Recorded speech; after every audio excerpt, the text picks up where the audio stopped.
आइए जी, गुरु जी का मंच में पदार्पण होने जा रहा है। इस ग्राम में मेरी माताएं बहनें सभी अविलंबी अपने मुक्ति भाग में पंजाब में प्रदान करेंगे। स्वागतम गुरुदेव जी, शरणागतम गुरुदेव जी, स्वागतम गुरुदेव जी, स्वागतम गुरुदेव जी, स्वागतम गुरुदेव जी, स्वागतम गुरुदेव जी, स्वागतम गुरुदेव, शरणागतम गुरुदेव जी।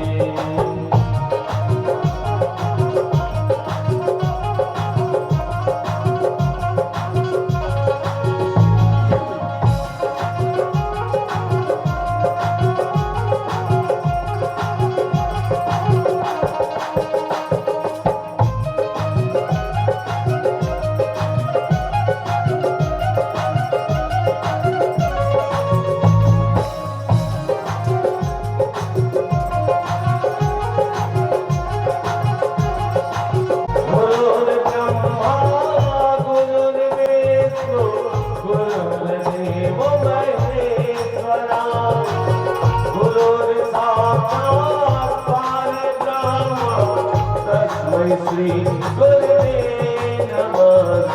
स्वागतम गुरुदेव जी, शरणा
श्री राम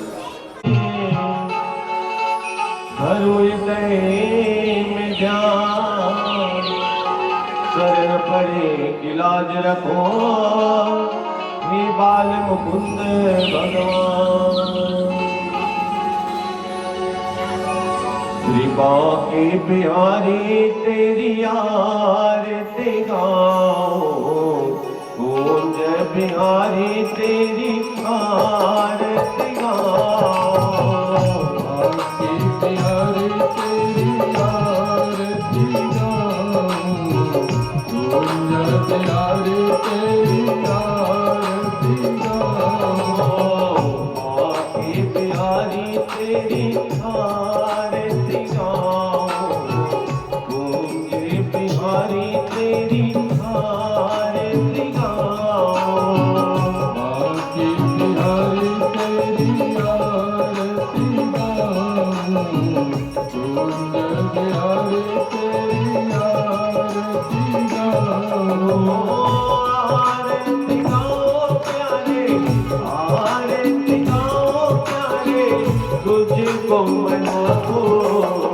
बाकी बिहारी तेरी आरती गाओ, कुंज बिहारी तेरी आरती गाओ।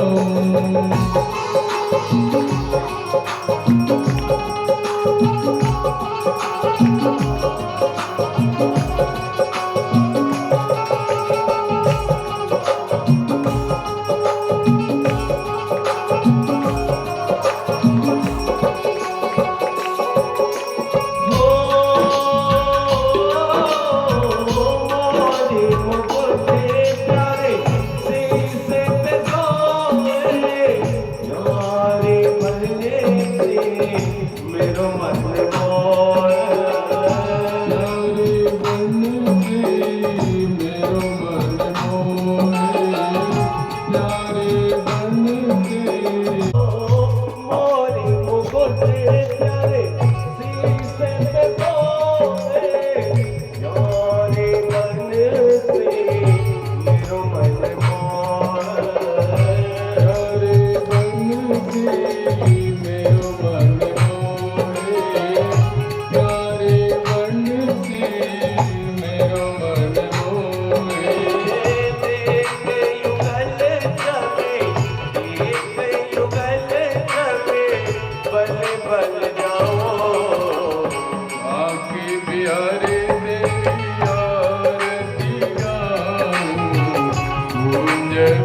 भगवंत गुरु चतुर नाम अपुए इनके पदे वंदन किए ना सते विज्ञाने वर्षाने की राधिका नंद गांव के श्याम इनके चरणन में करूं मैं कोटि कोटि प्रणाम सुमन सुगंधित हाथ ले श्रद्धा सहित अपार पुष्पांजलि अर्पित करूं गोपाल करो स्वीकार मैं हूँ श्री भगवान का मेरे श्री भगवान अपना मोही जान के कृष्ण करो कल्याण गोपाल करो कल्याण हरिओम श्रीमद् भागवत महापुराण चरण कमलेभ्यो नमः मंत्र पुष्पांजलिं समर्पयामि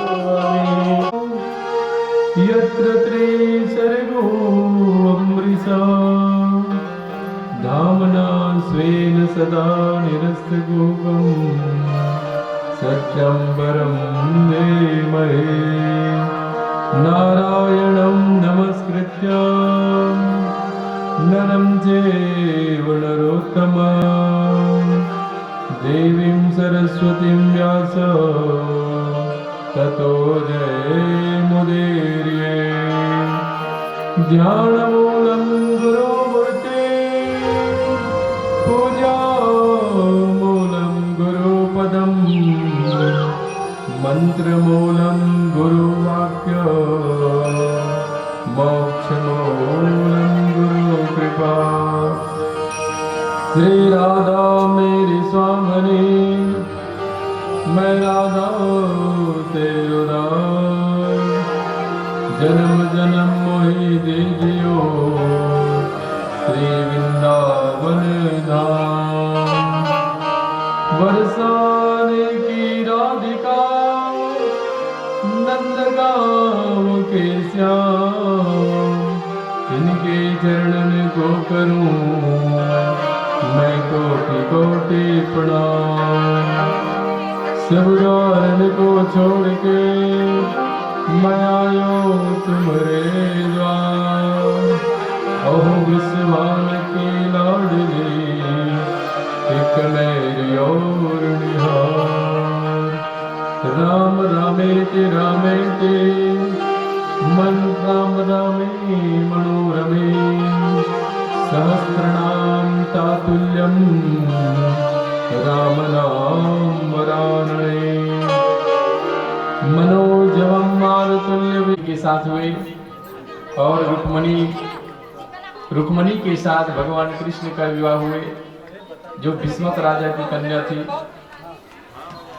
भगवान ने रुक्मणी के साथ विवाह करने के बाद 8 मुख्य रानियों के साथ सुंदर विवाह किया गया है। श्री कृष्ण चंद्राय श्री वासुदेवाय देवकी नंदनाय च नंद गोप गोकुल कुमाराय श्री गोविंदाय नमो नमः। भगवान कृष्ण ने 8 मुख्य रानियों के साथ विवाह किए, जिसमें से एक सत्रजित नाम के राजा थे।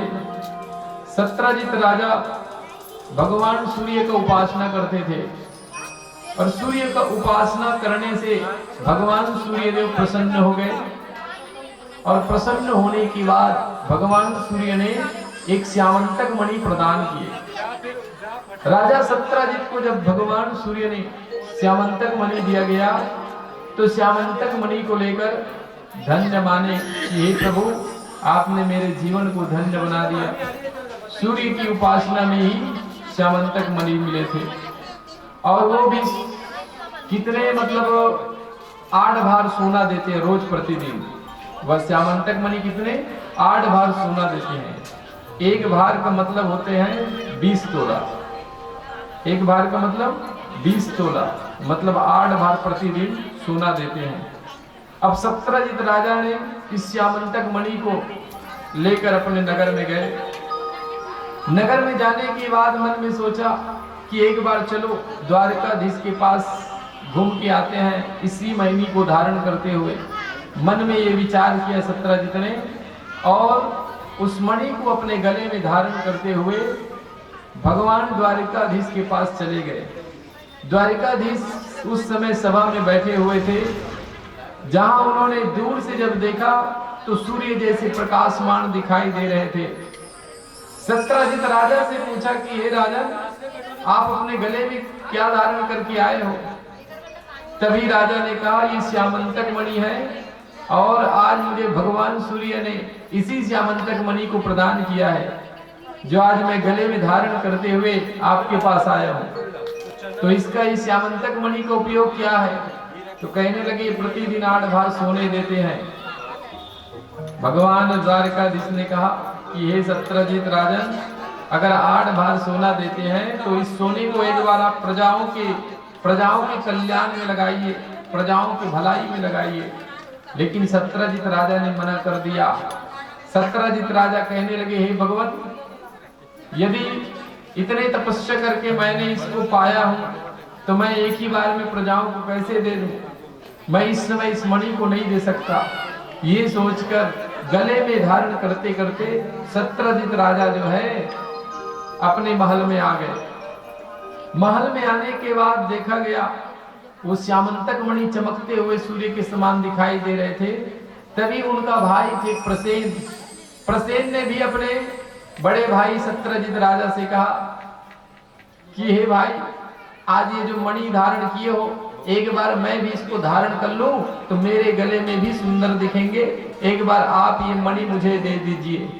सत्रजित का भाई प्रसेन ने उस मणि को मांगा तो सत्रजित ने उस मणि को जो है प्रसेन को दे दिया गया। प्रसेन ने उस गले में धारण कर लिया और धारण करते हुए घोड़े पे सवार होकर जंगल की ओर रवाना हो गए। जब जंगल की ओर जाए तो जंगल की ओर जाने के बाद एक शेर ने ऐसी हमला किए प्रसेन के साथ, बड़ा भयानक घातक हमला। और ऐसे बड़ा घातक हमला जब किए तो तुरंत जो है शेर का सामना नहीं कर पाया प्रसेन ने। और उसी समय जो है उसको पूरे अपने जबड़े से दबाकर मार दिया गया, पूरा प्रसेन मारा गया। तभी राजा जो शेर थे उसने उसके गले से श्यामंतक मणि को अपने दांत से चबाकर निकाले, और दांत से जब चबाकर निकाले और उसको दांत में चबाए चबाए पकड़े पकड़े जा रहे थे, उधर से दूर से देखने लगा, जामवंत जी महाराज आ रहे थे। जामवंत ने सोचा ये शेर के मुंह में इतने चमकता हुआ क्या चीज है, जरा मैं भी तो देखूं। तभी जामवंत जी ने शेर के पास आए और वो मणि पूरे सूर्य के समान चमक रहे थे। जामवंत जी ने आज इस मणि को किसी भी हालत में मुझे पाना है, ये सोचकर एकदम से शेर के साथ लड़ाई करने लग गए। दोनों शेर और जामवंत जी महाराज एकदम घमासान लड़ाई होने लगी। दोनों एक दूसरे के पंजे से पकड़ लिए और पंजे से पकड़कर एक दूसरे जमीन में गिरते थे, फिर वो दाएं तरफ गिरते थे, फिर बाएं तरफ, फिर दोनों के हाथ को मरोड़ दिए। शेर को पंजे से जोर से ताकत लगाकर ऐसे घुमाकर नीचे जोर से पटक दिए और अंत में मारे गए, शेर मारे गए। फिर वहां से जामवंत जी महाराज उस श्यामंतक मणि को निकाला गया, और श्यामंतक मणि को निकालकर जब देखने लगे तो ऐसे चमकदार आज तक हमने कभी नहीं देखा। ये तो हमारे कहीं न कहीं हमारे बिटिया के खिलौने के काम आएंगे, ऐसा सोचकर जामवंत जी महाराज जो है आज उसको पकड़ कर ले गए और अपनी बिटिया जामवंती को दे दिया। आज कहने लगे जामवंत की बिटिया, आज तेरे लिए अच्छे वाला खिलौना लाया हूं, देखो आज ये तेरे लिए सुंदर खिलौना है। जामवंत की बिटिया जामवंती ने उस खिलौने को पकड़ लिया और अपने आप को आनंद मनाने लगे। यहाँ तक के इधर जो है सत्यजित ने जब उसका भाई जब नहीं आ पाए तो सत्यजित ने मन में सोचा कि आज मेरे भाई भी चला गया और श्यामंतक मणि भी चले गए हैं, अभी तक नहीं आए हैं। हो सकता है कृष्ण ने मेरे साथ छल किया होगा, क्योंकि उन्होंने भरी सभा में मेरा मान किया था श्यामंतक मणि का। हो सकता है उन्हीं ने ही कहीं न कहीं ये श्यामंतक मणि को हरण करके ले गया होगा। ऐसे मन में विचार सत्यजित ने किया।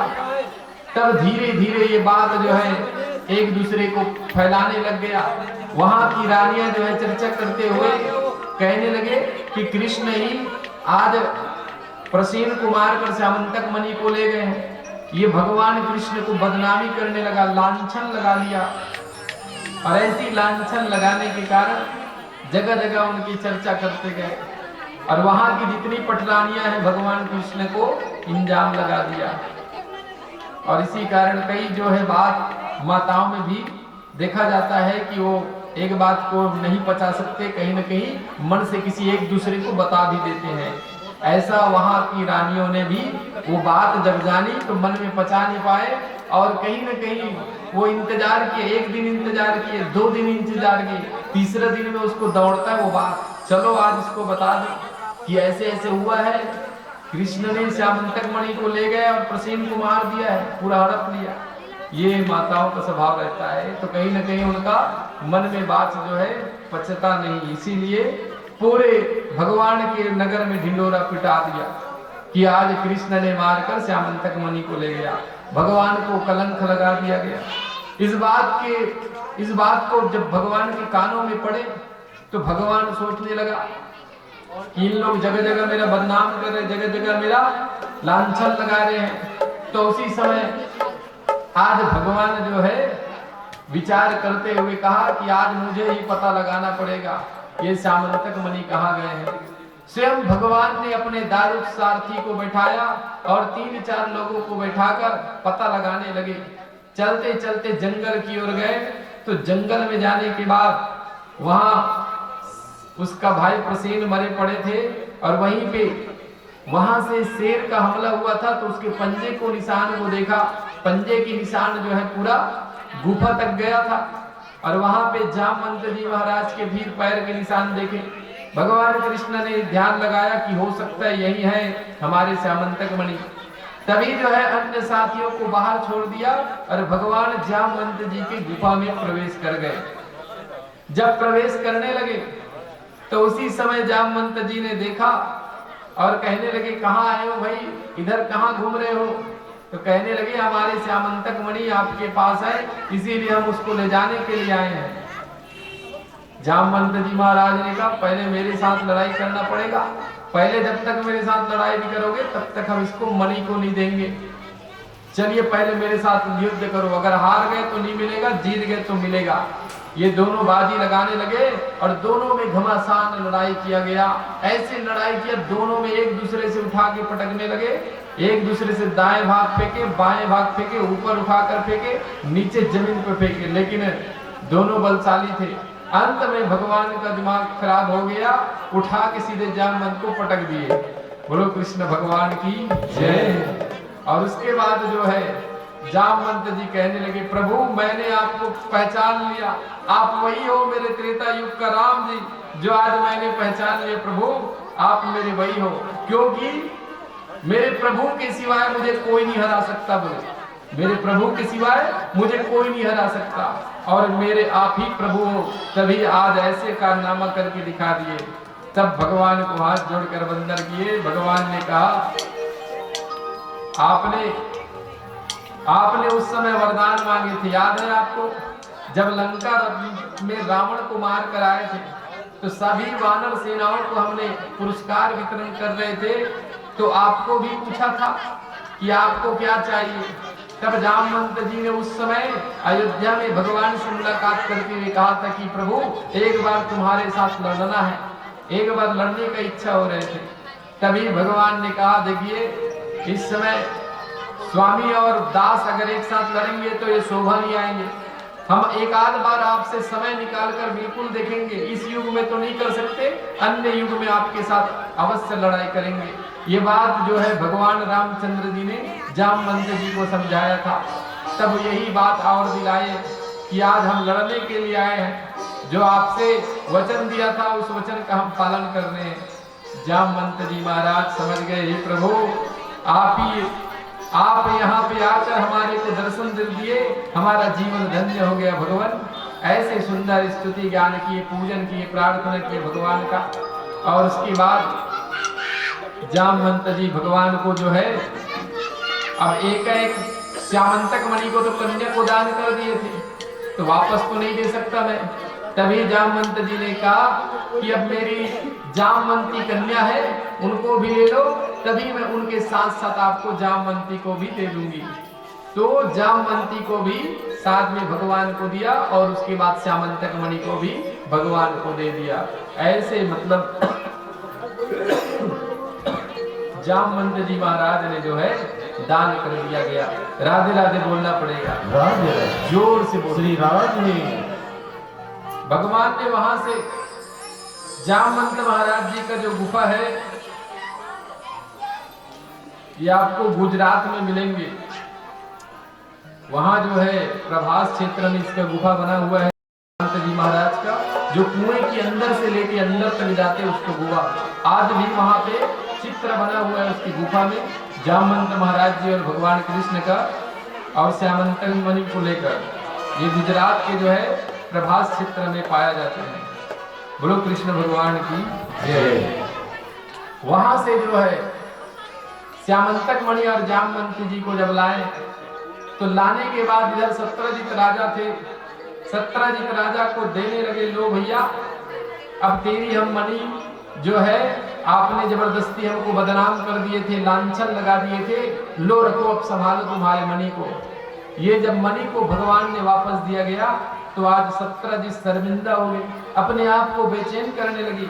जो भगवान के ऊपर लांछन लगाया था, जो आज उसको बदनाम किए थे, तभी आज सत्यजित ने अपने आप को कहीं न कहीं अपने आप को जो है अच्छा नहीं लगा उनको, और अंत में उसी समय विचार करते हुए अपनी जो कन्या थी सत्यभामा उनकी कन्या थी, उस कन्या को उसी समय भगवान के पास जो है कहने लगे कि हे प्रभु अब साथ साथ ये कन्या को तो आप ही को रख लो और ये श्यामंतक मणि को भी आप ही रख लो। बोले दोनों को साथ देने लगे। तभी कहने लगे हे भगवान मैं श्यामंतक मणि नहीं रखूंगा, ये सत्यभामा को एक बार रख लूं, लेकिन श्यामंतक मणि आप ही के पास रहेंगे। नहीं मैंने इसको आज कन्या में दान कर दिया, ये सोचकर आप रख लो। बोले नहीं प्रभु एक काम करो कि आपके पास रहेंगे जरूर श्यामंतक मणि, लेकिन जितने जो उसमें से सोना निकलेंगे वो मेरे हक का होगा। आप ऐसे ही करना, श्यामंतक मणि आपके पास रहेंगे और जितना भी सोने होगा वो मेरा ही हक में होगा। ये बात भगवान कृष्ण ने सत्यजित राजा को कह दिया। लेकिन सत्यभामा का जो है पहले से सगाई हो गए थे सतधनवा के साथ। एक सतधनवा राजा थे, उनके साथ पहले से सगाई हो गए थे। लेकिन आज उसके जब श्यामंतक मणि को जब दिए थे तो सत्यजित ने आज अपनी कन्या और श्यामंतक मणि के साथ साथ दोनों को देने लगे। सतधनवा जो है वो भी इंद्रप्रस्थ में रहते थे, जो कि पांडवों की राजधानी थी दिल्ली। दिल्ली मतलब होता है इंद्रप्रस्थ। तो सतधनवा ने जब जाना कि आज सत्यभामा का विवाह हो गए हैं तो उन्होंने क्रोध में आ गया और उन्होंने लोभवश जो है सत्यभामा से विवाह किया था ताकि मुझे ये श्यामंतक मणि मुझे मिल जाए, ऐसा विचार करके सतधनवा ने किया था लालचवश। तभी रात्रि कालीन में सतधनवा आए और श्यामंतक मणि को चोरी करने आए थे। जब श्यामंतक मणि को चोरी करके ले जा रहे थे तो रात्रि कालीन में सत्यजित जाग गए और जागने के बाद उसी समय सत्यजित और सतधनवा दोनों लड़ाई करने लगे, एक दूसरे को मारने लगे मुक्का, एक दूसरे को मुक्का मारकर पीटने लगे। तभी जो है अपने हाथों से एक लाख घूसा दिया और जो है सत्यजित मारे गए और श्यामंतक मणि को चोरी करके ले गए। जब इस बात को खबर मिला भगवान कृष्ण के पास पता चला तो सतधनवा को ढूंढने के लिए निकल पड़े और पूरे गली गली में पूरे द्वारकापुरी में जाकर हल्ला हो गया कि सतधनवा ने ही सत्यजित को मारा है और श्यामंतक मणि को ले गए हैं। इस बात को चिंता करते करते सतधनवा को खोजने के लिए निकल पड़े भगवान। तभी सतधनवा डर कर समझ गए कि कृष्ण के पास ये बात चला गया, वो अगर सुन लेते हैं तो करके ही दिखाते हैं। डरते हुए सतधनवा सीधे किसके पास गए? सीधे अक्रूर महाराज के पास आ गए। अक्रूर महाराज के पास हस्तिनापुर पहुंचे तो वहां पे जाने के बाद कहने लगे, पूरी बात बता दिए कि आज मैंने जो है इस श्यामंतक मणि को चोरी करके लाया हूं और सत्यजित राजा मेरे हाथ से मारे गए हैं, इसीलिए किसी को आप ना बताना बोले। लेकिन कहने लगे भगवान आपको तो छोड़ने वाला नहीं है, ये आपने चोरी करके लाए हो, ये ठीक नहीं है। तो श्यामंतक मणि को जो है श्यामंतक मणि को अक्रूर महाराज ने रख लिया और सतधनवा डर कर बाहर भागने लगे, राज्य से बाहर जाने लगे। तभी ढूंढते ढूंढते इधर जनकपुरी की ओर चले गए सतधनवा, उधर भगवान और बलराम जी दोनों साथ साथ जा रहे थे।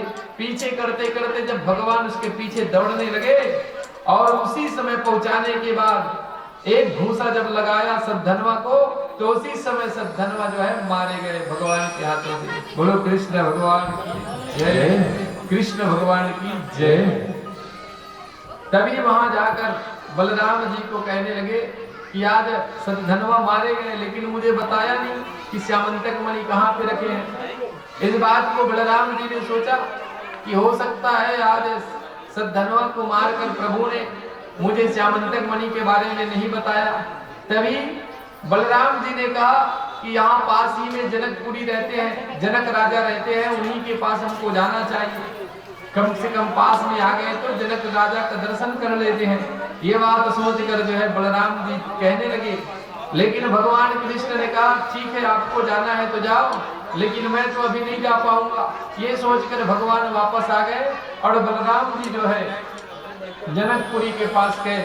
जनक राजा के पास जब गए उन्होंने सुना कि भगवान साक्षात आए थे, तो आज जनक राजा को बहुत गिलानी हुआ कि भगवान मेरे पास में आने के बाद भी दूर चले गए।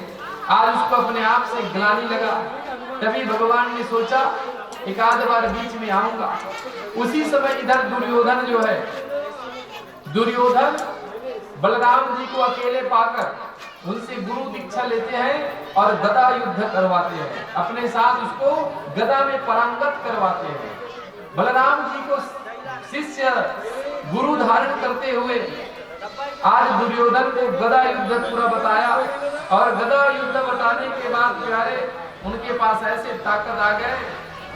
तभी पूरे गदा सीखने के बाद 3 महीने में उसको ट्रेनिंग दे दिया बलराम जी ने, और 3 महीने में पूरे परिपक्वता होने के बाद भगवान कृष्ण जब वहां आए तो उस समय दुर्योधन चले गए थे। इधर बलराम जी का इच्छा हुआ कि मैं तीर्थ यात्रा भ्रमण करूंगा।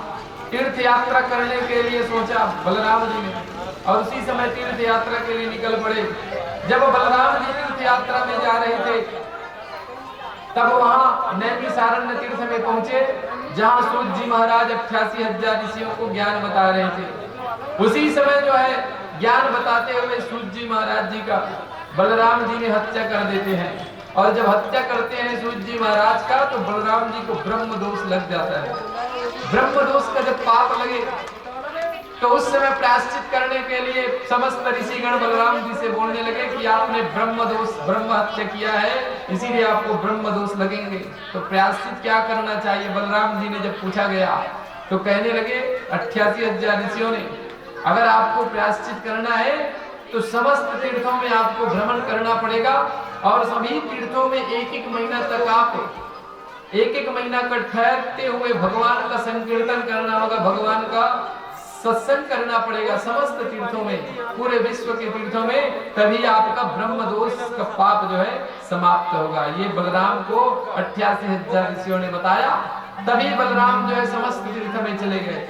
लेकिन अगर कौरवों और पांडवों का जिस दिन युद्ध होते और बलराम भी अगर कौरवों के साथ में अगर लड़ाई करते तो ये महाभारत का युद्ध जो है एक भगवान कृष्ण नहीं जीत पाते। क्योंकि ये तो अच्छा हुआ कि तीर्थ यात्रा में बलराम जी पहले से चले गए, नहीं तो बड़ा मुश्किल हो जाता। क्योंकि आज उन्होंने गदा युद्ध दुर्योधन को जब सिखाए थे तो पूरे तीर्थ स्थान में जब आने के बाद उस समय कौरव जब मारे गए तो एक ही मात्र दुर्योधन अंत में बचे थे।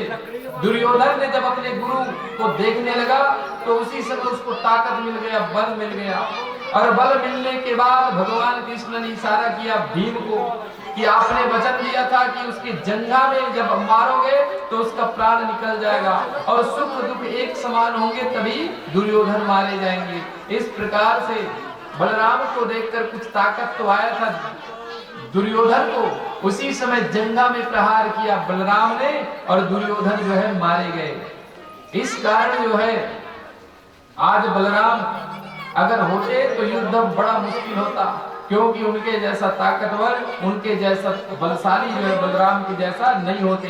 पूरा अकेले ही एक बार में कौरवों को जिता देते। राधे राधे बोलना पड़ेगा, राधे जोर से बोल। श्री राधे। तो इस प्रकार जो है भगवान ने उसको तीर्थ यात्रा में भेजकर जो है कौरव और पांडवों के साथ युद्ध करवाए थे। भगवान ने अस्त्र शस्त्र नहीं उठाए थे, केवल जो है सारथी रूप में बनकर अर्जुन का साथ दिए थे, और जितने भी युद्ध में मारते थे तो भगवान सबको मरवाते थे और माध्यम जो है अर्जुन को बनाए थे। इस प्रकार जो है कौरवों को हराकर पांडवों को विजय प्राप्ति दिलाया था। बोलो वृंदावन बिहारी लाल की जय जय। तीसरा विवाह जब सत्यभामा के साथ हुआ तो इधर एक बार ऐसे ही कालिंदी नाम की कन्या थी जो कि यमुना का रूप बताया गया है, और एक बार जब भ्रमण करते करते जा रहे थे अर्जुन और कृष्ण भगवान, तो उसी समय यमुना नदी के किनारे तपस्या कर रही थी कालिंदी। भगवान उसकी तपस्या से प्रसन्न हो गए, कहने लगे क्या चाहिए आपको? तब कहने लगे हे भगवान, आपको मैं पति के रूप में पाना चाहते हूँ, आज मुझे आशीर्वाद दीजिए। बोले भगवान ने तथास्तु कहा, और उसी समय कालिंदी के साथ चौथा विवाह कर लिया भगवान ने। इसके बाद भगवान ने जो है सत्या के साथ विवाह किया था। एक नग्नजित राजा थे जो उन्होंने 7 बैलों को एक साथ जो नाथेंगे उसी के साथ मेरी कन्या विवाह करेगी। बोले तो भगवान ने ही उस 7 बैलों को एक साथ नाथे, और उसके बाद सत्या का जो है नग्नजित राजा ने कन्यादान भगवान के साथ कर दिया था। इस प्रकार छठवां विवाह सत्या के साथ हुआ।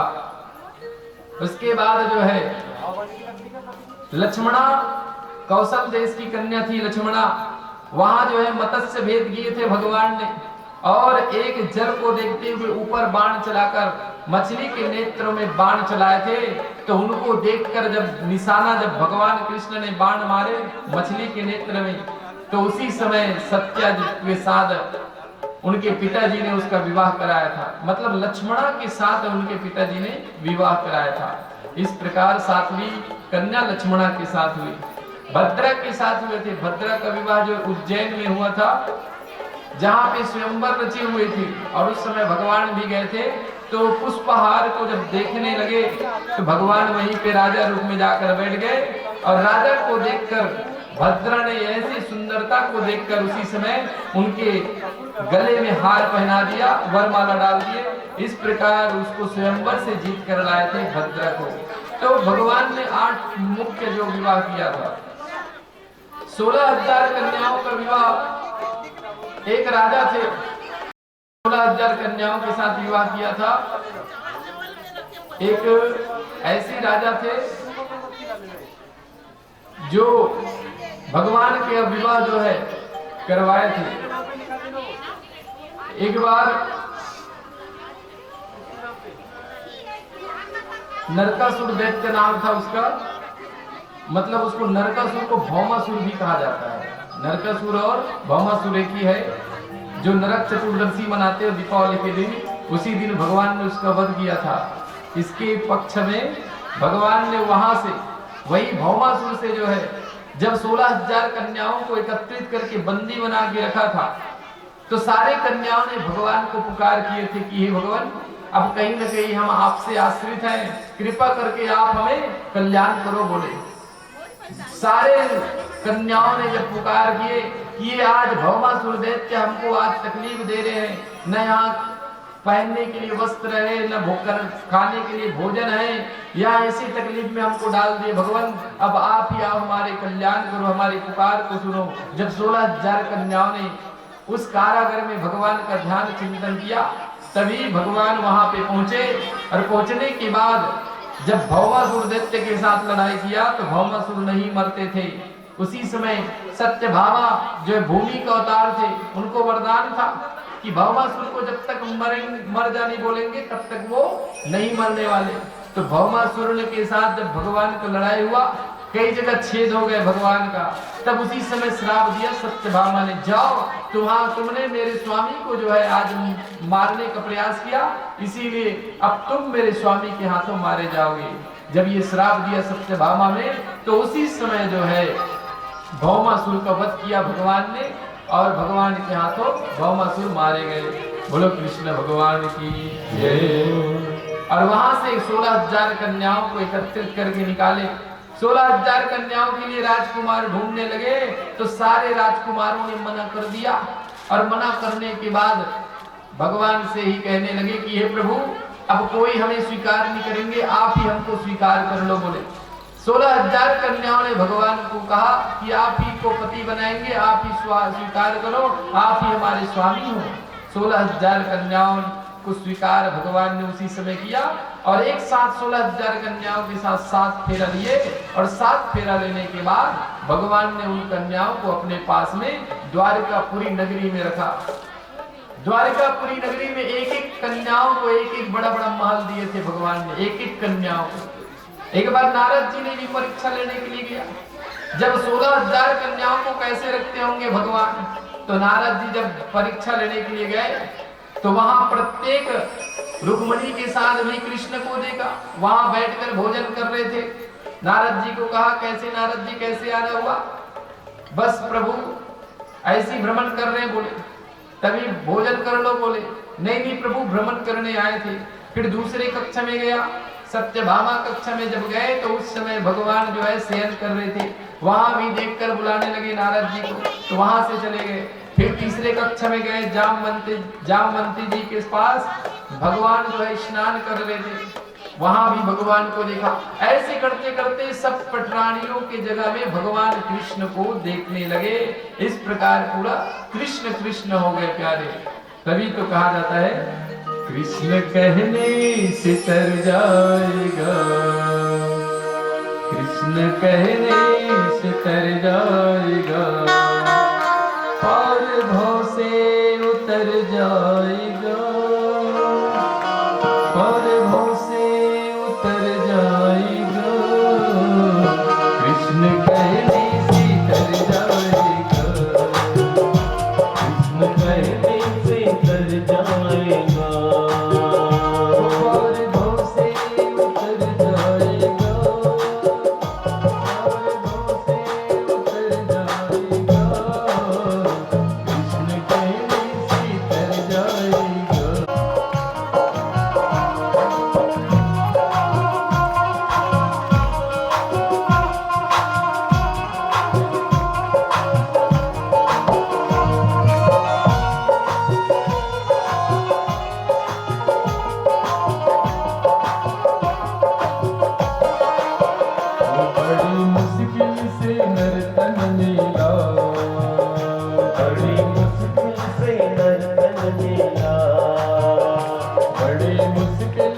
काफिले किधर जाएगा। सारे नहीं आ रहे हैं। वरना पूरा गायब कर देगा। वरना गायब कर देगा।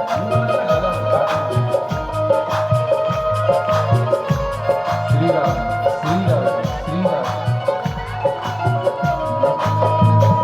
होगी घर घर में चर्चा तेरी, होगी घर घर में चर्चा तेरी, होगी घर घर में चर्चा तेरी। होगी घर घर में चर्चा तेरी। जो है पूरे 16,108 पटरानियों के साथ विवाह किए और 16,108 पटरानियों के साथ विवाह करने के बाद उन सभी पटरानियों के जो है 10-10 संतान हुए और उसी में से 9 पुत्र हुए, 1-1 कन्या हुए, मतलब 10-10 संतान हुए 16,108 रानियों की। तो कितना हुआ? 10-10 संतान हुए तो 16,108 के बताइए, गुना भाग कीजिए। 16,108 गुनी 10 कितना हुआ? 1,61,080 संतान। कितने हुए? 1,61,080 संतान भगवान के हुए थे। सर्वप्रथम जो है रुक्मणी के जो पुत्र हुआ था उसका प्रद्युम्न नाम थे। प्रद्युम्न जो है अगले जन्म में कामदेव थे। जो भगवान कामदेव जो है तीसरे नेत्र से जलाकर भस्म कर दिए थे भगवान शंकर जी ने। तभी उसकी पत्नी रति रोती रोती भगवान शंकर के पास आई। अरे भगवान शिव जी से कहने लगे, हे भगवान, मुझे तो भरी जवानी में विधवा कर दियो। अब तो मेरा जीवन जो है, अब तो बिना पति के मेरा जीवन कैसे चलेंगे? अब मेरा जीवन तो ऐसे ही पूरा बेकार हो गए। तब भगवान शंकर जी ने कहा था, तू चिंता मत करो रति, अगले जन्म में तुम्हारे पति जो है भगवान कृष्ण का पोते होंगे और तुम जो है समरासुर दैत्य की यहाँ रसोई भोजन बनाती रहोगी। और जिस दिन आपके पति मछली के पेट में निकल गए तो जान लेना कि ये मेरा ही पति है। तुम्हारे पति जो है मछली के पेट से निकलेंगे। ये बात रति को बता दी। तभी रति जो है अपने पति के साथ सती हो जाती है और अगले जन्म में यही रति समरासुर दैत्य की यहाँ रसोई भोजन बनाने का काम करती है। उस समय उसका नाम जो है मायावती थी। क्या नाम थी? मायावती। और इनका जो कामदेव जो है भगवान कृष्ण के प्रद्युम्न के रूप में जन्म लिया। समरासुर दैत्य को श्राप मिला था कि तुम्हारा मृत्यु जो है प्रद्युम्न के हाथों मरेंगे। ये बात समरासुर दैत्य जानते थे। तभी समरासुर दैत्य आकाश मार्ग में उड़ते उड़ते आए और आकाश मार्ग में उड़ते उड़ते सीधे जो है आज उठा कर ले गए पलंग सहित और सीधे समुद्र में जाकर प्रद्युम्न महाराज को फेंक दिया गया। प्रद्युम्न महाराज को जब समुद्र में फेंके गए तो वहां से एक बड़ी वाली मछली आई और उसको जो है मछली ने निगल लिया। मछली निगलने के बाद कुछ मछुआरों ने जब जाल फेंका समुद्र में जाकर तो वहां से मछली पकड़ाई और मछली को पकड़कर समरासुर दैत्य के पास लाए। और लाने के बाद जो है मछली के पेट को रसोई घर में जब फाड़े गए तो वहीं से जो है एक बच्चा निकला, जीवित बच्चा। और जब देखे मायावती ने तो भगवान शंकर जी को याद किए कि जिस दिन मछली के पेट से तुम्हारे बच्चा निकलेंगे वही तुम्हारा पति होगा। ऐसे स्थिति में आज मायावती अपने पति को पाया। मछली के पेट में मनुष्य के बच्चे, ऐसी स्थिति में उन्होंने अपने पति को पाया। 18 साल की मायावती थी और जो है प्रद्युम्न महाराज 1 माह के बच्चे थे। लेकिन उनके हाथों में समरासुर दैत्य को मरना था।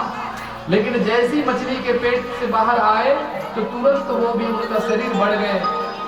और जब पता चला कि आज प्रद्युम्न जिंदा है तो समरासुर दैत्य के साथ प्रद्युम्न का लड़ाई हुआ और अंत में प्रद्युम्न महाराज जैसी एक घुसा लात मारे समरासुर दैत्य, उसी समय उनके प्राण जो है खत्म हो गए और अंत में जो है मारे गए। बोलो कृष्ण भगवान की जय, वृंदावन बिहारी लाल की जय।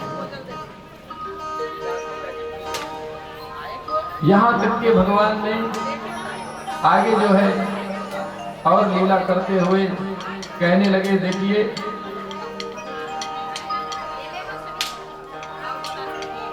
एक बार आइए अब आपको जो है सुदामा चरित्र की ओर ले चलते हैं। ध्यान पूर्वक दोनों हाथ उठाकर राधे राधे बोलिएगा, जोर से बोलिए श्री राधे।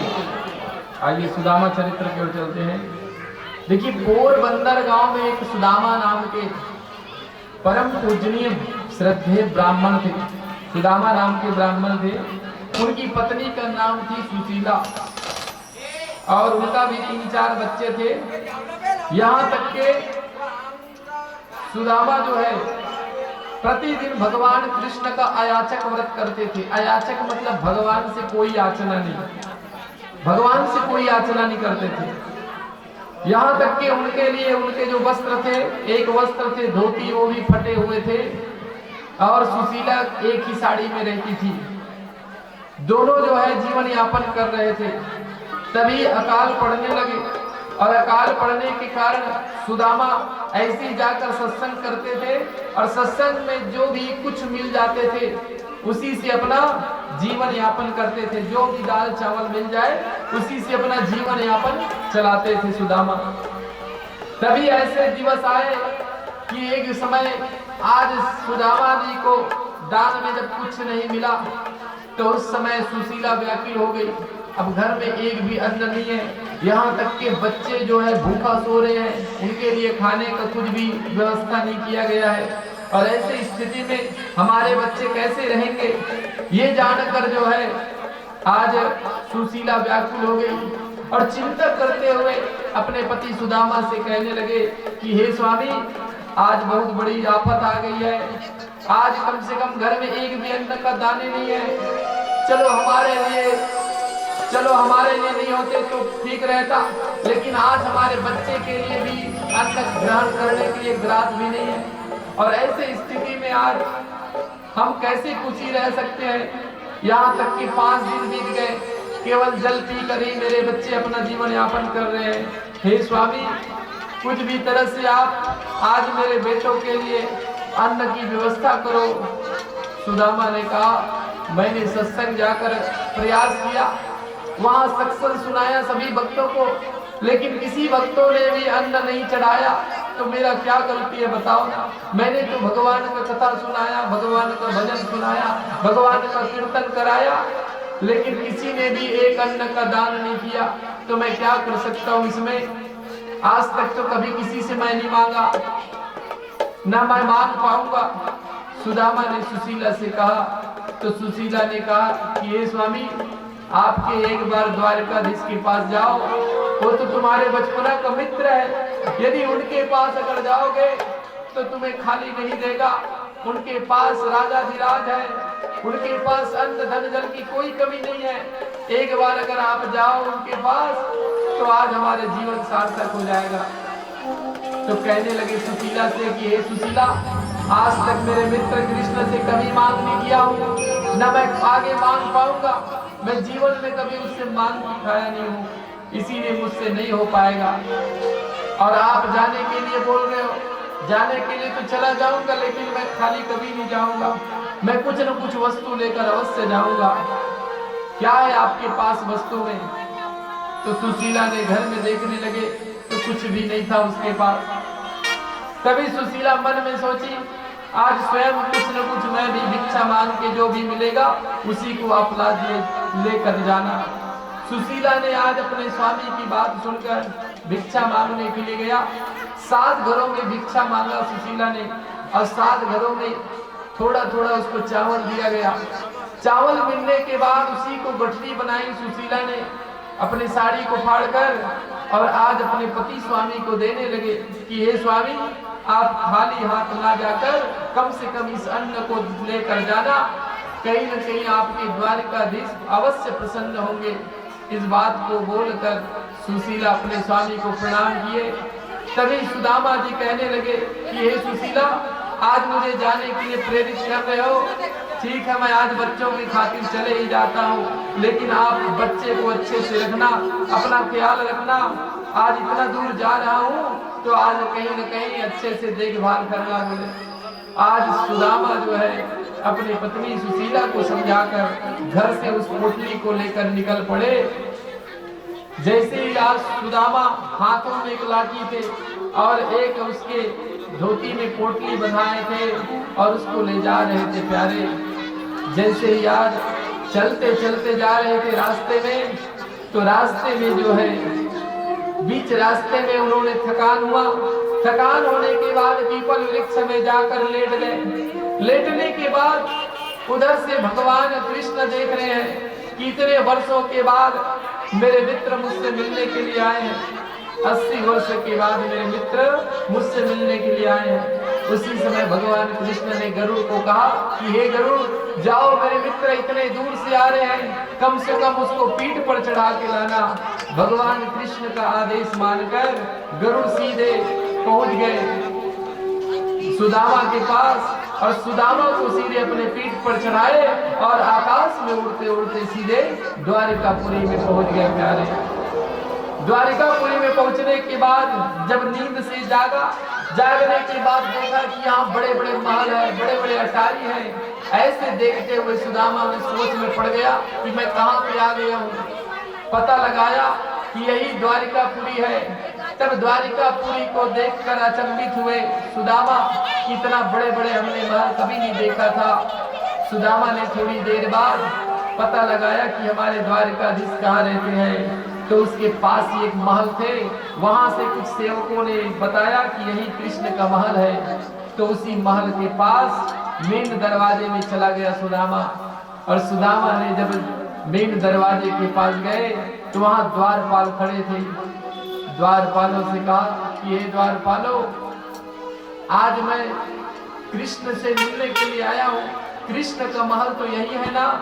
तो कहने लगे हाँ, हमारे कृष्ण का महल यही है, द्वारकाधीश का महल यही है। तो कृपया करके आज उससे बोलना कि उनके बचपन का मित्र सुदामा आए हैं। एक बार जाके बोलना कि तुम्हारे बचपना का मित्र सुदामा आए हैं, उनको बुला बताना। केवल वो नाम सुनेंगे तो फिर बिल्कुल आएंगे।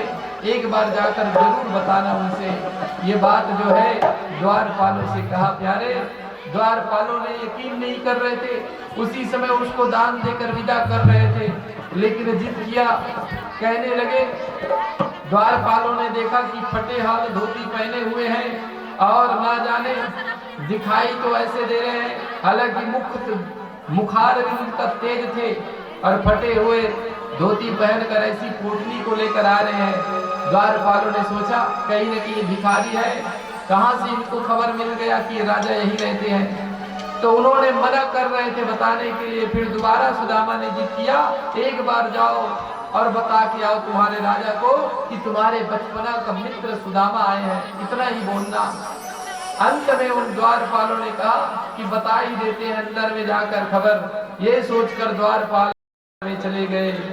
अंदर में जब भगवान कच्छ सोने के सिंहासन में बैठे थे, वहां जाकर जब द्वारपाल ने भगवान कृष्ण को बताने लगे कि हे प्रभु, आज एक याचक आए हैं जो एकदम से उसका धोती वस्त्र फटे हाल है, यहाँ तक के मुख तेज दिखाई दे रहे हैं, एक हाथ में लाठी लिया हुआ है और यहाँ तक के बोल रहे हैं कि कृष्ण मेरे बचपन का मित्र है और मेरे नाम सुदामा है, इतना ही बताना बोले। जब इस बात को सुदामा नाम सुना भगवान कृष्ण तो उसी समय गदगद हो गए, प्रसन्न हो गए, उनके मुख में तेज उत्पन्न हो गए। तभी भगवान ने ये तेज को झलकते हुए उसी समय सिंहासन में उठकर खड़े हुए और सीधे आज द्वारपाल को ना देखकर भगवान दौड़ने लग गए प्यारे। आज सीधे दौड़ने लग गए और दौड़ते दौड़ते आज सीधे पूरे महल के बाहर आए और महल के बाहर दूर से सुदामा को देखकर आज भगवान ने सीधे गले लगा लिया। आइए एक भजन के बाद लेते हैं।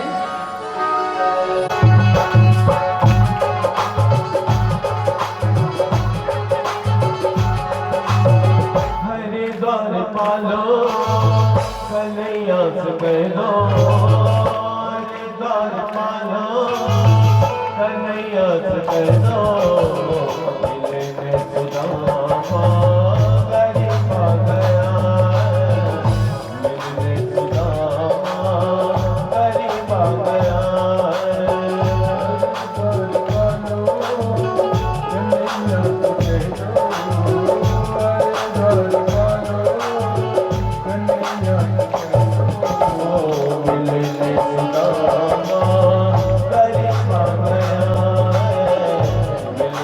सुदामा करीब आ गया है।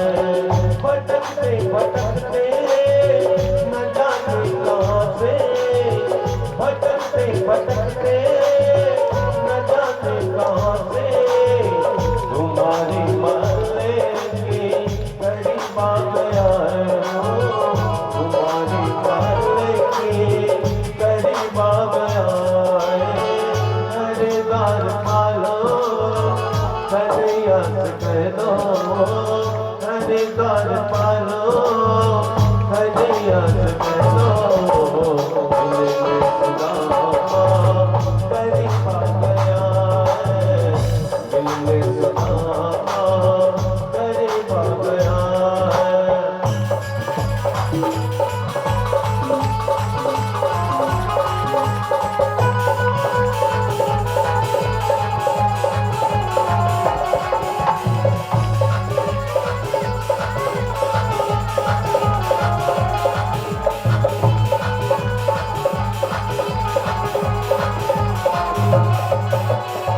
नजर पे है पगड़ी, नजर पे है जामा, बता दो कन्हैया को नाम है सुदामा। बता दो कन्हैया को नाम है सुदामा, बता दो कन्हैया को नाम है सुदामा। पे है पगड़ी, नजर पे है जामा, नजर पे है पगड़ी, नजर पे है जामा, बता दो कन्हैया को नाम है सुदामा। हो नतन पे है पगड़ी, नतन पे है जामा, बता दो कन्हैया को नाम है सुदामा, बता दो कन्हैया को नाम है सुदामा। हरिद्वार पालो कन्हैया से कह दो, हरिद्वार पालो कन्हैया से कह दो, मिलने सुदामा करीब आ गया है। मिलने सुदामा करीब आ गया है। हरिद्वार पालो कन्हैया से कह दो, हरिद्वार पालो कन्हैया से कह दो, कि मिलने सुदामा करीब आ गया है, कि मिलने सुदामा करीब आ गया है। श्री राम।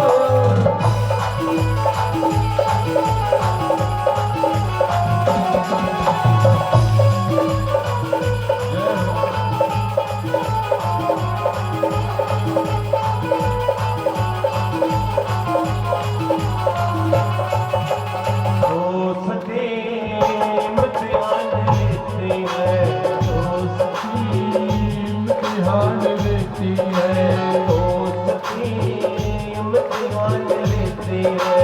दोस्ती इम्तिहान लेती है। दोस्तों की जान, दोस्तों की जान, दोस्तों की जान लेती है। दोस्ती इम्तिहान लेती है, दोस्ती इम्तिहान लेती है। सुनते ही दौड़े चले आए मोहन, लगाया गले से सुदामा को मोहन।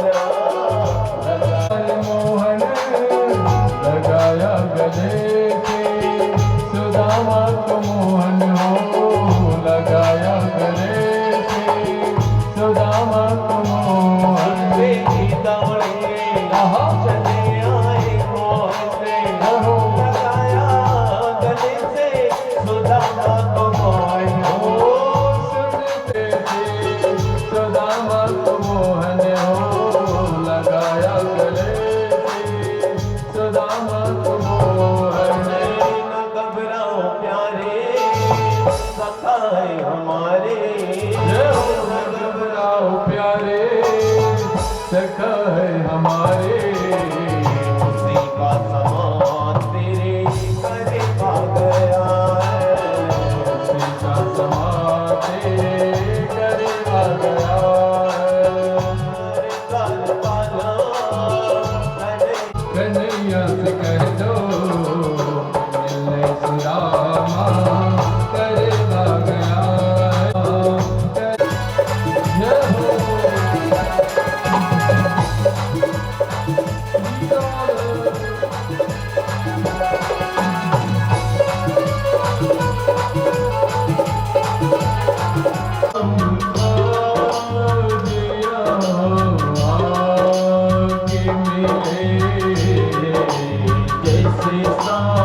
आंसुओं से श्याम ने धुलाए हो।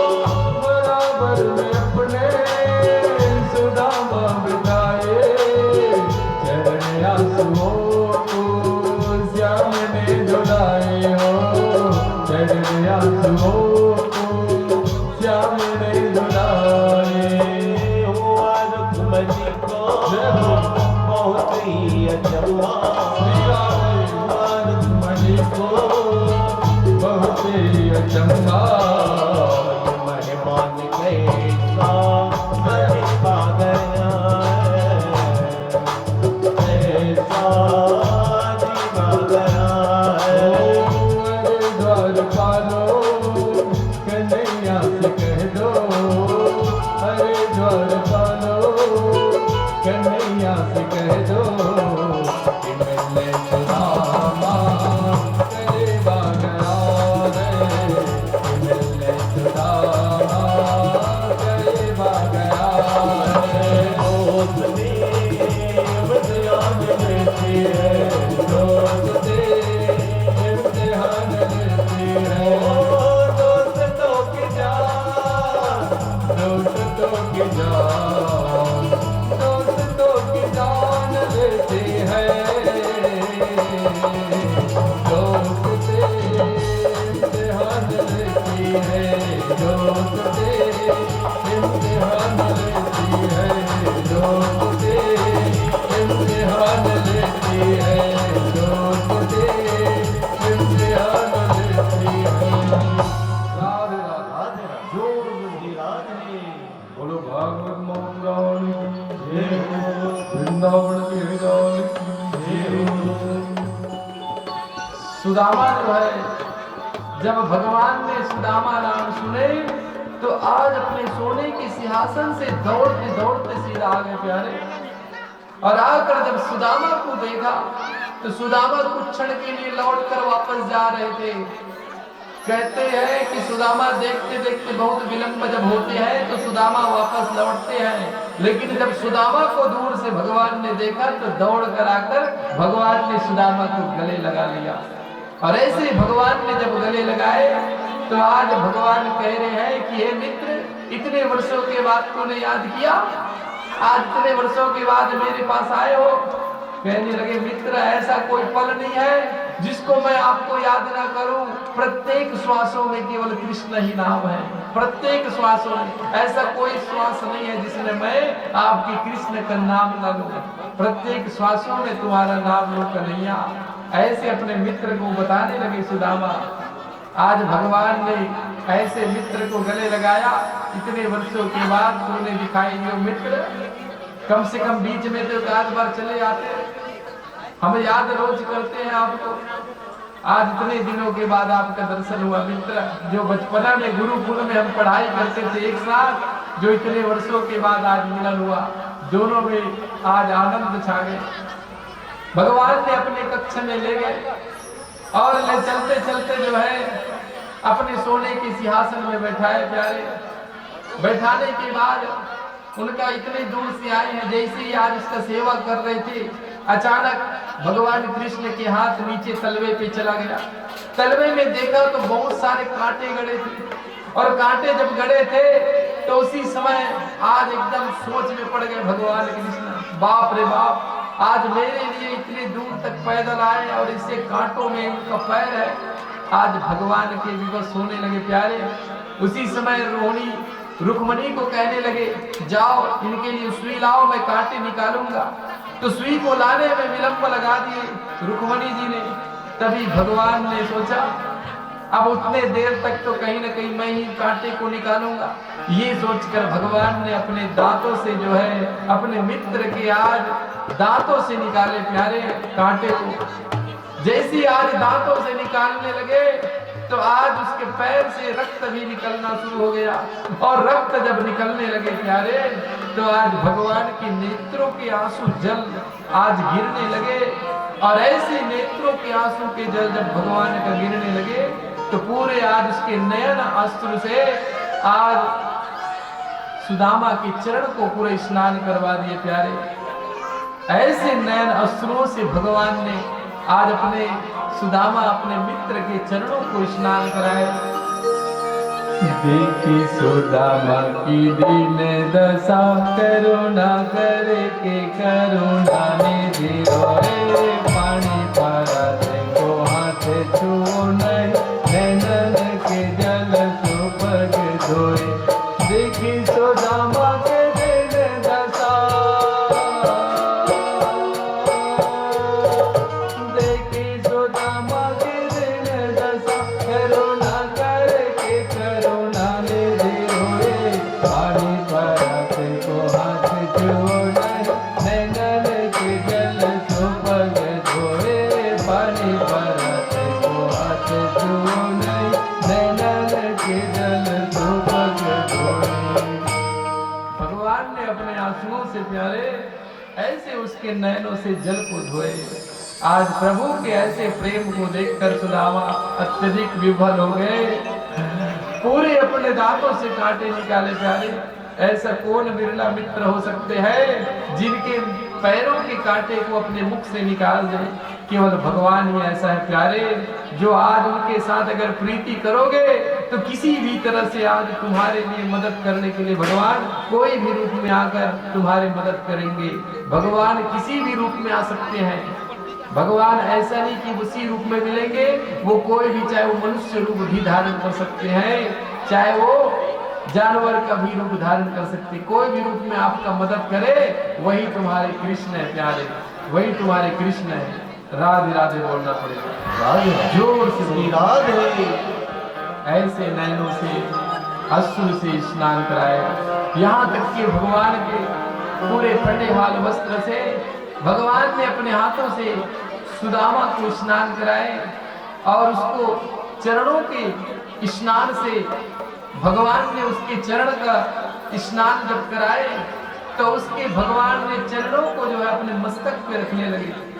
और भगवान ने जब सुदामा के चरण स्नान किए हुए जल को अपने मस्तक में रखा तो सभी पटरानियों से बोलने लगे कि हे रुक्मणी, आज मैं शुद्ध हो गया, आज मैं पवित्र हो गया।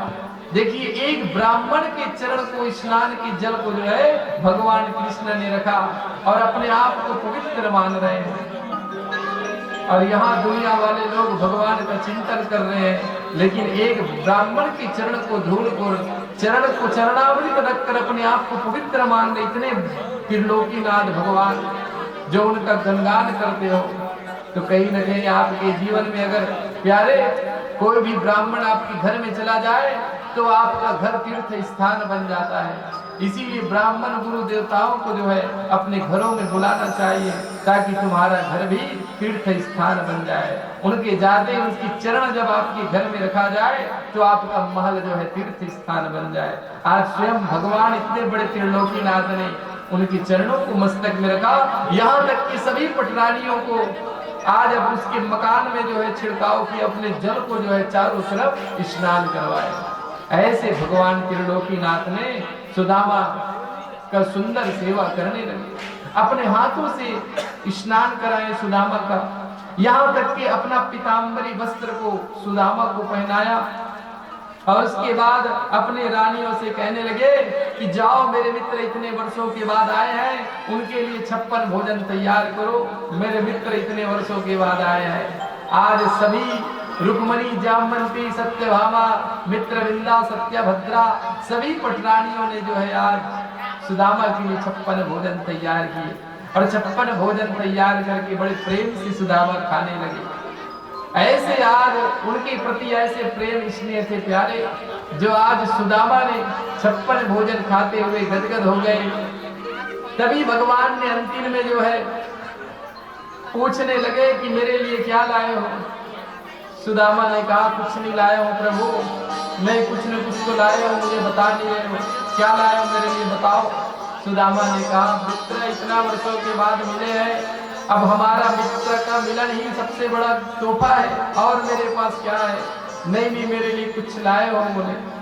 तभी जो है एक पोटली, चावल की पोटली है, उनको छुपा रहे थे सुदामा जी। और सुदामा जब छुपा रहे थे तब भगवान ने कहा, क्या छुपा रहे हो, फिर से तुम्हारे बचपना की आदत नहीं गई। जब एक साथ याद दिलाने लगे, सुदामा बोलने लगे, कौन सा बचपना वाले बात बोल रहे हो।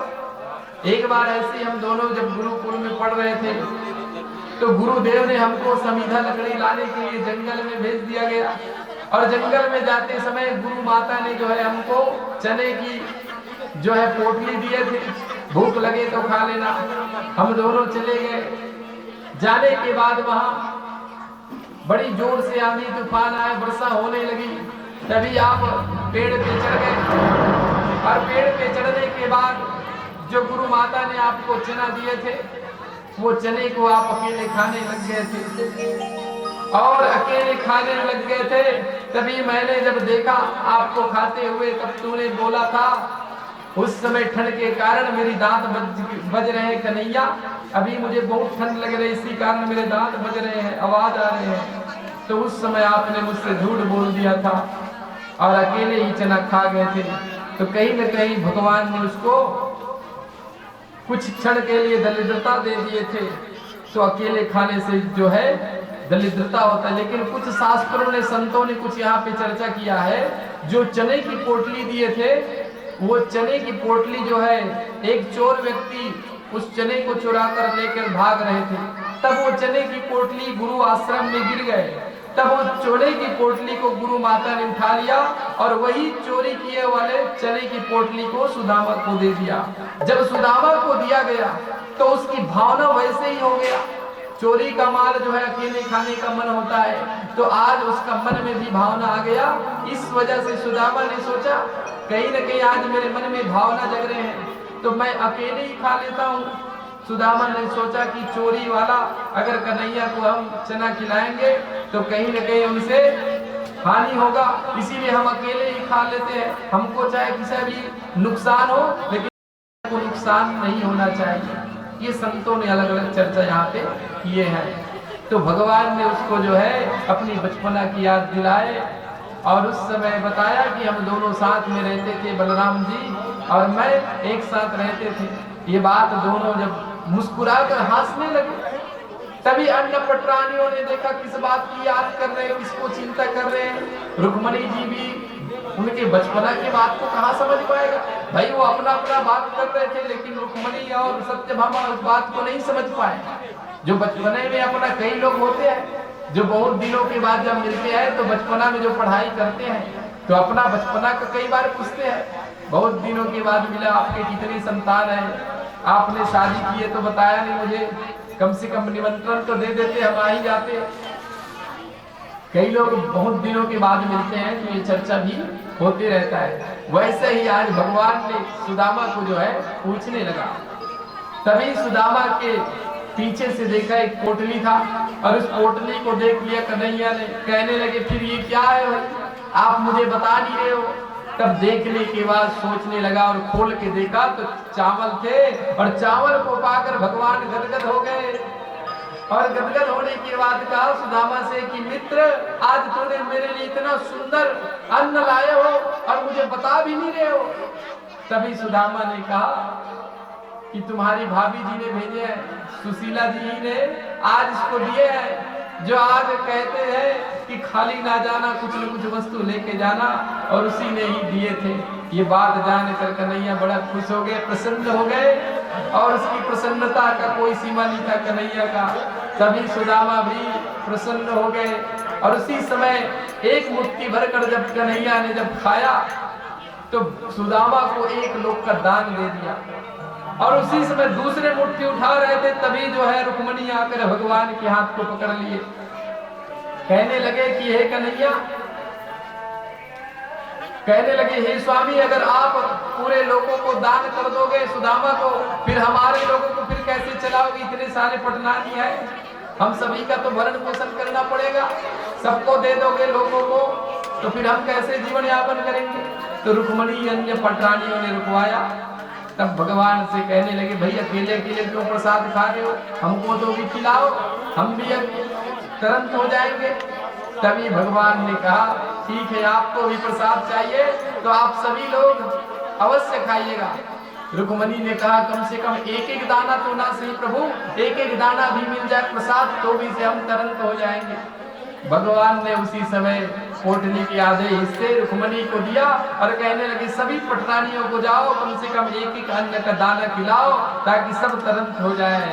और उसके बाद सभी पटरानियों को खिला दिया। इधर सुदामा जो है जाने के लिए तैयार, जाने का तो मन भी हो रहा था। तभी भगवान जाने के लिए तैयार हुए, जाऊंगा करके बोला। अब एकदम से रुकने के लिए थोड़ी बोल देगा भैया, कोई भी मेहमान आएंगे तुम्हारे घर में, अब मेहमान थोड़ी बोलेंगे कि रुक जाओ करके, अब सामने वाला घर वाला बोलेंगे रुक जाओ करके तभी वो रुकेंगे। तो ऐसे में तो एक रुकने वाला नहीं है। तो सुदामा ने भी सोचा चलो अब मैं चलता हूं करके, हालांकि उसका रुकने का इच्छा हो रहा था, फिर भी सुशीला जो थी जब तक पति जब नहीं आएंगे तब तक अन्न ग्रहण नहीं करूंगी, ये उन्होंने वचन दिए थे सुशीला ने। तो पति जब आएंगे तभी मैं अन्न ग्रहण करूंगी, ऐसा विचार उनके मन में था। तब भगवान ने समझ गए इसको भेजना जरूरी है, ये सोचकर सुदामा को वहां से विदाई किया। और सुदामा वहां से जब निकले, निकलने के बाद पूरे भगवान की कृपा द्वारा पूरे पोरबंदर पहुंच गए। और जब वहां देखा गया तो झोपड़ी की जगह बड़े बड़े महल बन गए थे, बड़े बड़े महल। और उसी समय 16 श्रृंगार करती हुई जब सुशीला आरती का थाली लेकर आई तो उसको देखते ही रह गए। सुदामा ने कहा कौन हो भाई, आप कहां से आ रहे हो और फिर इस प्रकार मेरा स्वागत क्यों कर रहे हो? लगता है आप जब से सुदाम कृष्ण के पास गए हो मुझे भूल ही गए हो, आप नहीं जान पा रहे मुझे, मैं तुम्हारी पत्नी सुशीला हूँ। बाप रे बाप, ऐसी दिखती है, मतलब 16 श्रृंगार करी हो, यहाँ तक कि किसका महल है इतने बड़े? हमारा तो झोपड़ी था लेकिन इतना बड़े महल किसका हो सकता है? ये जब बातें बताने लगे तभी कहा मेरे द्वारिकाधीश कृष्ण ने पूरे दिए हैं, ये सब निर्माण करके वही गया है। और जितने भी सोना चांदी मंगलसूत्र कंगन ये सब मेरे कृष्ण ने आज दिए हैं और कृष्ण की कृपा से मैं आज 16 श्रृंगार किए हूँ। ये जब बताया सुदामा को अपने पति को तो आज उनके पति गदगद हो गए। धन्य हो सुशीला और धन्य हो मेरे द्वारिकाधीश, आपका कृपा अनंत है प्रभु, आज मेरे जीवन को धन्य बना दियो। भगवान का गुणगान करते हुए आज महल में प्रवेश किए सुदामा और अपने जीवन को धन्य माना और प्रभु की चिंता में लीन हो गए। राधे राधे बोलना पड़ेगा, राधे राधे, जोर से बोलो श्री राधे। न जी भर के देखा न कुछ बात की, बड़ी आरज़ू थे मुलाकात की। जी भर के देखा आरज़ू थे मुलाकात की, जी भर के देखा न कुछ बात की, बड़ी आरज़ू थी मुलाकात की। करो दृष्टि अब तो प्रभु करुणा की, करो दृष्टि अब तो प्रभु करुणा की। बड़ी आरज़ू थी मुलाकात की, बड़ी आरज़ू थी मुलाकात की। न जीवन के देखा न कुछ बात की, जी भर के देखा न कुछ बात की। बड़ी आरज़ू थी मुलाकात की, बड़ी आरज़ू थी मुलाकात की। प्रभु के गुणगान करते हुए सुदामा भगवान में लीन हो गए प्यारे। ऐसा कीर्तन कर रहे हैं सुदामा।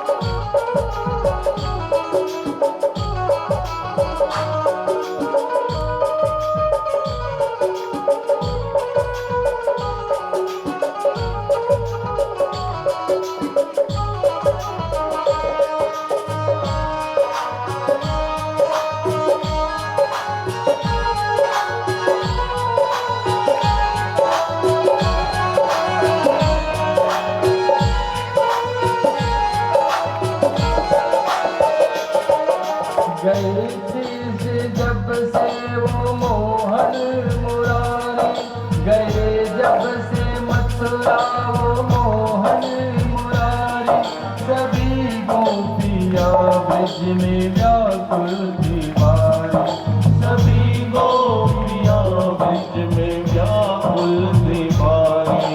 गए जब से मथुरा वो मोहन मुरारे, गए जब से मथुरा वो मोहन मुरारी, गए जब से मथुरा वो मोहन मुरारे, गए जब से मथुरा वो मोहन मुरारी। सभी गोपियाँ ब्रज में व्याकुल थी बारी, सभी गोपियाँ ब्रज में व्याकुल थी बारी, सभी गोपियाँ ब्रज में व्याकुल थी बारी।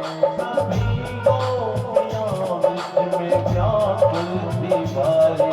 कहाँ दिन बिताया कहाँ रात की, कहाँ दिन बिताया कहाँ रात की, बड़ी आरज़ू थी मुलाकात की, बड़ी आरज़ू थी मुलाकात की। न जी भर के देखा न कुछ बात की, बड़ी आरज़ू थी मुलाकात की।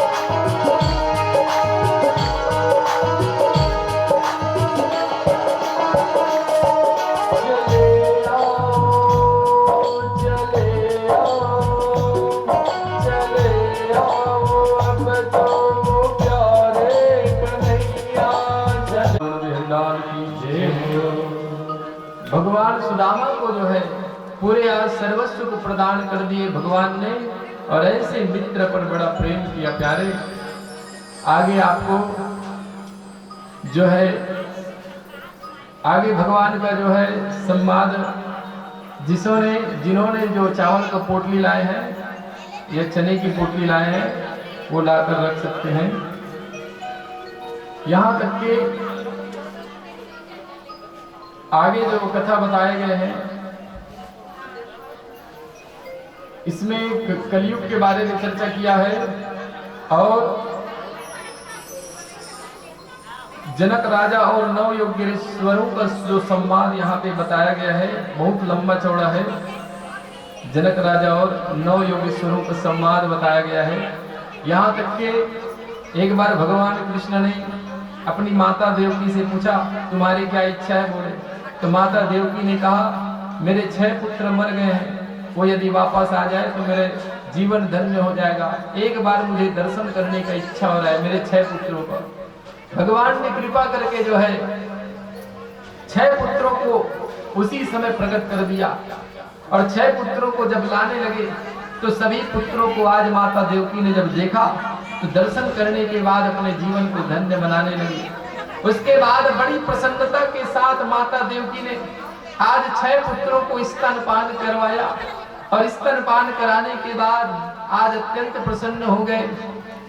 उसी समय भगवान ने कहा कि आज मैंने सबसे पहले मैया देवकी का स्तनपान किया था, और उसके बाद आज मेरे 6 भाइयों ने स्तनपान किया, अब तो मेरे 6 भाइयों का भी उद्धार हो गया। अंत में दर्शन पाकर मैया ने जब स्तनपान कराए तो वहीं से फिर उसके लोक और धाम में भेज दिए गए। वहां से चले गए 6 पुत्र।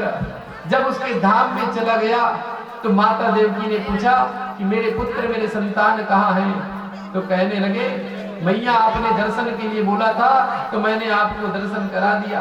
अब इसके बाद वो मेरे लोक में चले गए, क्योंकि आज मैंने ही स्तनपान किया था, इसीलिए मेरे मुख का स्वाद उन्होंने भी लिया, तो वो मेरे धाम में चले गए मैया। इस बात को भगवान कृष्ण ने जब कहा तो आज मैया देव की प्रसन्न हो गई। उसके बाद यशोदा मैया से पूछने लगे कि आपकी क्या कामना है? बोले तो मैया यशोदा ने कहा, मेरे कुछ कामना नहीं है, बस मैं आपकी सेवा करूं। मेरे यहाँ आप ऐसे ही इस आपको रोज लाड प्यार करती रहूं और ऐसे ही नन्हे बच्चे के साथ तुझे खिलाती रहूं। ऐसे जब मैया यशोदा का कामना थे, हालांकि कुछ मांग नहीं किया मैया यशोदा ने, इसी कारण मैया यशोदा जो है देवकी से श्रेष्ठ बताया गया है। जो उन्होंने अंत समय में भगवान से कोई कामना नहीं किए थे, मैया यशोदा ने और देवकी ने कामना किए थे, इसी कारण भगवान ने उसके पास बालक के रूप में आज उसको सुंदर माता यशोदा ने खिलाए थे प्यारे। इसी कारण भगवान से कभी मांग नहीं करना चाहिए। भगवान तो आपको ऐसे ही हंसते हंसते दे रहे हैं, तो फिर उसको मांगने से कोई मतलब नहीं प्यारे। वो तो जो भी आपको अगर दे रहे हैं उसी से मन को संतुष्ट करो, और जो संतुष्ट करता है उसी के लिए भगवान कृपा करते हैं।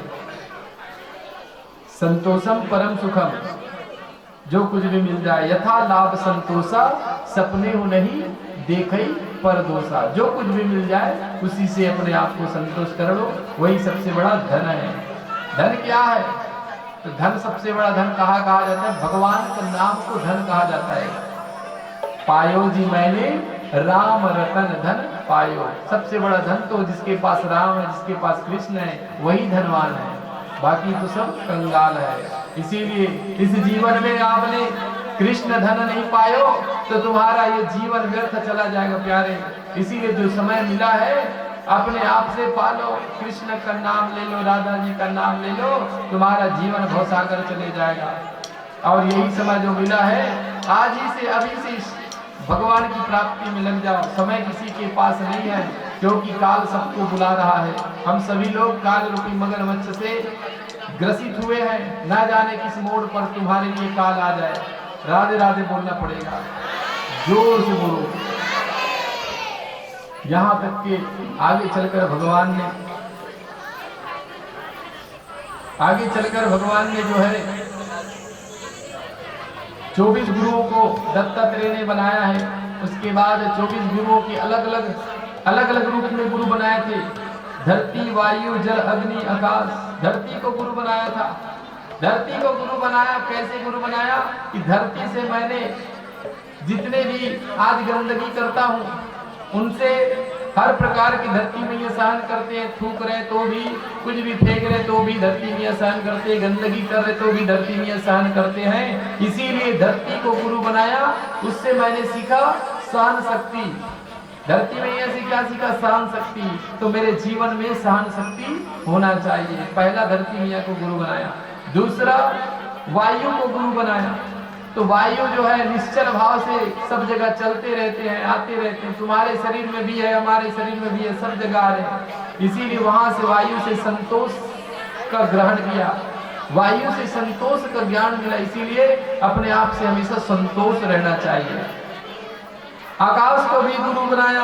आकाश जो है आत्मा जैसा निर्लेप है, इसीलिए आत्मा जैसे निर्लेप है, न कभी आकाश का मृत्यु होगा, न उनका जन्म होगा। इसीलिए आत्मा जैसे आकाश भी निर्भर है। आत्मा के समान आकाश को बताया गया है। इस प्रकार वो भी अविनाशी है। उसके बाद जल को भी गुरु बनाया।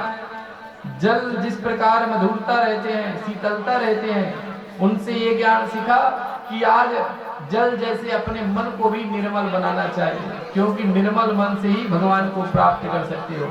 निर्मल मन जल सो मोहि पावा, मोहि कपट छल छिद्र न भावा। तो निर्मल मन से भगवान को ही प्राप्त किया जा सकता है। उसके बाद मैंने अग्नि को गुरु बनाया। अग्नि से सीखा कि कोई भी अगर वस्तु को जलाते हैं तो भस्म कर देते हैं, तो वहां से मुझे पवित्रता प्राप्त हुई। तो अग्नि से उन्होंने पवित्रता सीखा, तो इसीलिए अग्नि को गुरु बनाया। आगे चलकर चंद्रमा को गुरु बनाया। चंद्रमा जो है 15 दिन तक बलवान होते हैं, 15 दिन तक उनका जो है कहीं न कहीं घटते जाता है उसका गति। इस प्रकार अगर जीवन में दुख और सुख आए तो उसमें समान रहना चाहिए। सुखे दुखे समाकृत्वा लाभा लाभो जया जयो। सुख और दुख में समान होना चाहिए। वैसे ही सूर्य को गुरु बनाया। तो सूर्य से सीखा, सूर्य जो है पूरे विश्व में परोपकारी करते हैं और इस प्रकार सबको प्रकाश देते हैं, तभी आप नेत्रों से देखते हैं। इसीलिए सूर्य के माध्यम से परोपकार सीखा। तो जीवन में चाहिए रोज प्रतिदिन परोपकार करना चाहिए। आगे चलकर अजगर को गुरु बनाया। अजगर जो है जो कुछ भी आते हैं अपने पास में सबको ग्रहण करते जाते हैं, और सबको ग्रहण करते जाते हैं, उसी से अजगर जो है मन को संतोष कर लेते हैं। इसीलिए प्रारब्ध कर्म के अनुसार जो कुछ भी तुम्हारे पास मिल जाए उसी से ही संतोष करना चाहिए। उसके बाद समुद्र को जो है गुरु बनाया। समुद्र कितना भी वर्षा होने लगे, कितना भी जल भर जाए, समुद्र कभी छलकता नहीं है, वो समान रहते हैं। इसी प्रकार तुम्हारे जीवन में कभी भी ज्यादा अगर धन हो जाए, ज्यादा खुशी आ जाए तो ज्यादा छलकना नहीं चाहिए, और ज्यादा दुखी हो जाए तो ज्यादा दुखी नहीं होना चाहिए। समुद्र के समान समान रहना चाहिए, मध्यम रहना चाहिए, मध्यम जीना चाहिए। सम्मोही मैं सब जग देखा, मोती संत अधिक कर लेखा। समान भाव से रहना चाहिए। उसके बाद जो है पतंगा को भी गुरु बनाया। पतंगा जो है कहीं न कहीं पतंगा एक दूसरे से मुंह में पड़ जाते हैं, और इसी प्रकार मुंह में पड़कर अपने आप को जला करते। मतलब पतंगा जो है अग्नि को देखकर आकर्षित होते हैं, और अग्नि को अपना आकर्षण स्पर्श सुख की लालसा से जब जाते हैं अग्नि के पास तो जलकर भस्म हो जाते हैं। वैसे ही किसी भी वस्तु पे आकर्षण नहीं होना चाहिए, वो आपके मोह के बंधन का कारण होता है। मनुष्य नाम मना ही मनुष्य नाम कारण बंधन मोक्षयो। मनुष्य के कारण बंधन है मन ही, इसीलिए मन को जो है कभी भी कोई भी वस्तु में लोभ आकर्षित नहीं होना चाहिए। उसी प्रकार भ्रमर कीड़ा को भी गुरु बनाया। भ्रमर कीड़ा जो है लकड़ी को तो छेद कर सकते हैं, लकड़ी को छेद कर सकते हैं, लेकिन कमल की पंखुड़ियों को छेद नहीं कर सकते। क्यों? क्योंकि कमल की पंखुड़ियों में आसक्ति है, इस वजह से कमल की पंखुड़ी को छेद नहीं कर सकते। वैसा ही आपके जीवन में कोई भी वस्तु मिले उस पर आसक्त ना हो, और आसक्ति ही आपके पतन का कारण हो सकता है।